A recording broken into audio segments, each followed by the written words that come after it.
বাসন্তী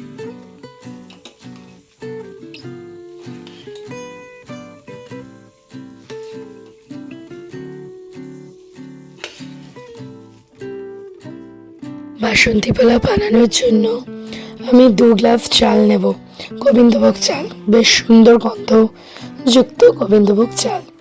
আমি যেই গ্লাসটা মাপছি সেই গ্লাসটা 2 গ্লাস চাল নেব, তো সেই গ্লাস অনুযায়ী 4 গ্লাস জল নেব, তাহলে আমার পোলাওটা ঝরঝরে হবে এবং পুরো কুকড হবে। আমার গলাটা ভালো নেই, দয়া করে আমাকে ক্ষমা করবেন। পাশে থাকুন আর রেসিপিটা এনজয় করুন। চালটায় জল দিয়ে দিলাম, জল দিয়ে আমি ভালো করে ধুয়ে নিচ্ছি চালটা। ততক্ষণ ধোবেন যতক্ষণ এই হোয়াইট জিনিসটা না যায়, কারণ এইটা স্টার্চটা ফেলে দিয়ে রান্না করা খুব ভালো। ভালো করে কচলে কচলে ধুয়ে নেবেন, ধুয়ে নিয়ে জল ঝরিয়ে একটা স্ট্রেনারে রাখবেন।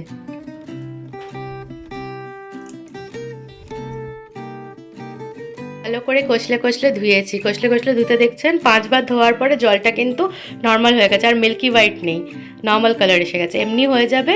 এখন জলটা ভালো করে স্ট্রেন করে নেব, নিয়ে তারপরে এটাকে মানে ঝরিয়ে একটা স্ট্রেনারে রেখে দেবো। দেখুন আমি স্ট্রেনারে সুন্দর করে চালটা ছড়িয়ে ছড়িয়ে রেখেছি, আর উঠিয়েও দেখিয়ে দিচ্ছি, একটা থালার উপর রেখেছি। এই যে জলটা ঝরছে, এই জলটা পুরো ঝরে যাক, তারপরে আমি এর মধ্যে কিছু ইনগ্রিডিয়েন্টস দেবো, তো আপনাদের সাথে শেয়ার করে দেবো। ওটা দিয়ে আমি মিক্স করে নেব। জলটা অনেকটা ঝরে গেছে, এরপরে আমি এটাকে ম্যারিনেট করে রাখবো। তার জন্য আমার লাগবে আদা, এই যে আদাটা ছিলে নিয়েছি, এটা ঘষে দেব। তার সাথে লাগবে হচ্ছে ঘি পরিমাণ মতো, লাগবে হচ্ছে নুন, চিনিটা আমি পরে দেব, আর লাগবে হচ্ছে একটু গরম মশলা, গোটা গরম মশলা দিতে পারেন, আমি গরম মশলা গুঁড়ো দেব, আর লাগবে তেজপাতা। তো আমি রেডি করে নিচ্ছি, আর অল্প হলুদ। সবার আগে আমি ঘি নিয়ে নিচ্ছি। ঘিটা ভালো পরিমাণেই দেবেন, কারণ বাসন্তী পোলাও একটু ঘি গন্ধ না হলে ভালো লাগবে না। ঘিটা নিয়ে নিলাম, আমি চামচটা এখানেই রাখলাম, মিক্স করতে আমার সুবিধা হবে। এরপরে আমি এর মধ্যে অল্প নুন ছড়িয়ে নিচ্ছি, বুঝে আমি নুনটা ছড়িয়ে নিচ্ছি, কারণ যদি পরে লাগে তখন পরেও দেওয়া যাবে।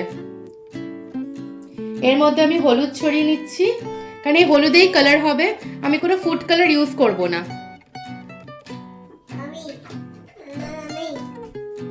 এরপরে একটু গরম মশলা আমি দিয়ে দিচ্ছি, আপনারা পারলে গোটা গরম মশলা দেবেন, আমি অল্প পরিমাণেই দিলাম। আমি এখানে সানরাইজের শাহি গরম মশলাটা ইউজ করছি। আর এখানে আমি একটা ভালো করে তেজপাতা ধুয়ে নিয়েছি, সে তেজপাতাটা দিয়ে দিলাম। আর আপনারা চাইলে না গোটা এলাচও দিতে পারেন, আমি এখানে গোটা এলাচও দেব, গোটা এলাচ এক দুটো দিয়ে দেব। আমি গোটা এলাচ দিয়ে দিচ্ছি, দুটো গোটা এলাচ একটুখানি ফাটিয়ে নিয়ে দিয়ে দিচ্ছি এর মধ্যে। আর আপনাদের বলেইছি চিনিটা পরে ইউজ করব। এবার এটা ভালো করে মেখে নেব। আপনারা চাইলে ফুড কালার ইউজ করতে পারেন, আমি ফুড কালার ইউজ করছি না, কারণ ঘরে বাচ্চা আছে, আর ফুড কালার আমি কোনো কিছু রান্নাতেই ফুড কালার ইউজ করি না, তাই জন্য আমার ভালোও লাগে না। এটা ভালো করে মিক্স করে নেবেন। আমি চামচটা সরিয়ে আবার আমি হাত দিয়ে মিক্স করছি, কারণ হাত দিয়ে মিক্স করলে এমনিতেও খুব সুন্দর মিক্স হয়, আর দ্বিতীয় কথা ভালোবাসাটা মিশানো থাকে। আমরা বলি না আমাদের ভালোবাসাটা এটার সাথে মিশানো থাকে। সুন্দর করে মিক্স করে এটাকে সাইডে রেখে আদাটা ঘষে নেব, এর মধ্যে আদাটা দিয়ে তারপরে আবার মিক্স করব, মিক্স করে এটাকে রেখে দেব। এটা ভালো করে ম্যারিনেট হয়ে থাকুক।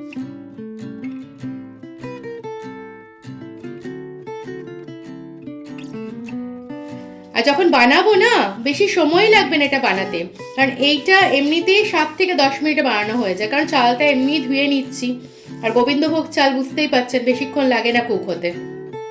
পরিমাণ মতো জল দেবেন, দেখবেন ঝরঝরে হবে, আর একটু বেশি দেবেন তো একটুখানি মাখা মাখা হবে, একটু কম দেবেন তো চাল শক্ত শক্ত লাগবে। তো পরিমাণটা বুঝে দিতে হবে, আপনাদের আমি পরিমাণটা শেয়ার করে দেবো।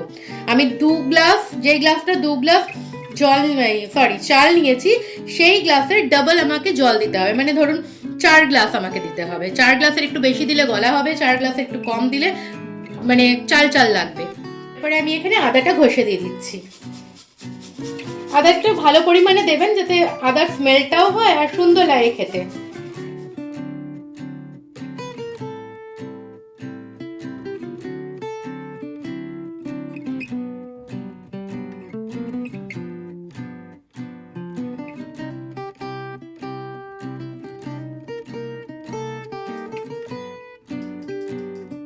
বাস আমি নিয়ে নিলাম। এবারে এটাকে আর একবার আমি আর হাত লাগাচ্ছি না, এবার চামচ দিয়ে মিক্স করে নিচ্ছি। কারণ কি তখন তো হাত লাগিয়ে ভালো করে মিক্স করে নিয়েছি, এবার জাস্ট চামচ দিয়ে, কারণ বারবারে হাত লাগালে না ঘিটা আছে, ঘি আর হলুদটা হাতে লেগে যাচ্ছে। ঘিটা যদি এরকম বাইরেই চলে যায় তাহলে আমার লাভটা কি হবে বলুন?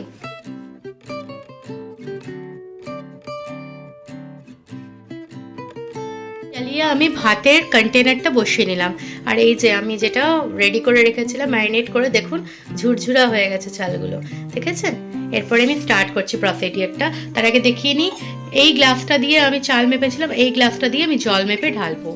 আমার গলাটা একটুও ঠিক নেই, কাইন্ডলি একটু ম্যানেজ করবেন আজকের ভিডিওটা বা ব্লগটা।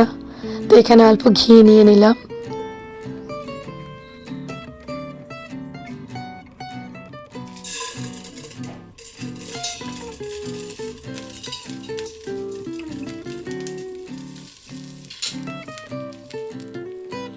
এবারে একটু নাড়িয়ে নেব।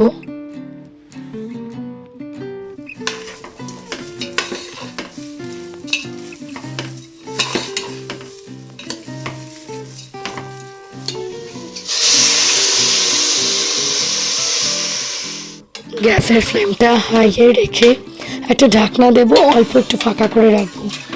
7 মিনিট আমার লাগবে পোলাওটা বানাতে। আফটার 7 মিনিট এর মধ্যে চিনি পরিমাণ মতো অ্যাড করে এবারে কন্টিনিউ একটু হালকা হালকা হাতে নাড়াবো, যাতে জলটাও শুকিয়ে যায়, চালগুলো ঝরঝরা হয়ে যায়, আর চিনিটা যাতে এর মধ্যে ভালো মতন মিশেও যায়। এরপরে কাজু কিশমিশ নিয়ে নিয়েছি, এটা ঘিতে ভালো করে ভেজে নেব। পোলাওটা নামিয়ে রেখেছি, এর মধ্যে অ্যাড করে নেব। একটু গরম মশলাও অ্যাড করে নিয়েছি, আর কাজু কিশমিশটা অ্যাড করে দেবো। বাস আমার পোলাও রেডি। এরপরে এটা অ্যাড করার পরে আমি সার্ভ করে নেব। ফার্স্ট আমার বাড়ির সবচেয়ে বড় মেম্বার মানে আমার ছেলে প্রিয়াংশুকে দেবো, তারপরে আমরাও নিয়ে নেব। এটা আমরা 1 জানুয়ারি এনজয় করেছি বাসন্তী পোলাও আর চিকেন কষা, তাই বাসন্তী পোলাওর রেসিপিটা আপনাদের সাথে শেয়ার করলাম। খুবই অল্প সময় এটা হয়ে যায়, 7 মিনিট থেকে 10 মিনিটের মধ্যে পোলাও পুরো ডান হয়ে যায়। একটু ম্যারিনেট করতে যে সময়টা লাগে, পোলাও বানাতে 7 মিনিটস।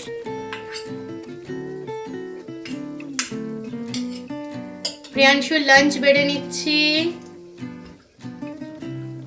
বাসন্তী পোলাও খাবে আজকে প্রিয়াংশু, সুন্দর করে বাসন্তী পোলাও নিয়ে নিলাম।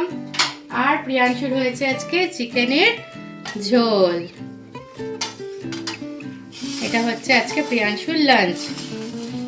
কেমন হয়েছে আপনারা জানাবেন। প্রিয়াংশুর লাঞ্চ বাসন্তী পোলাও আর চিকেন। আজকের ব্লগটা আশা করি এনজয় করেছেন। বাসন্তী পোলাওর রেসিপিটা ঘরে ট্রাই করবেন, কমেন্ট করবেন, আমাকে ক্ষমা করবেন, আমার গলাটা আজকে ভালো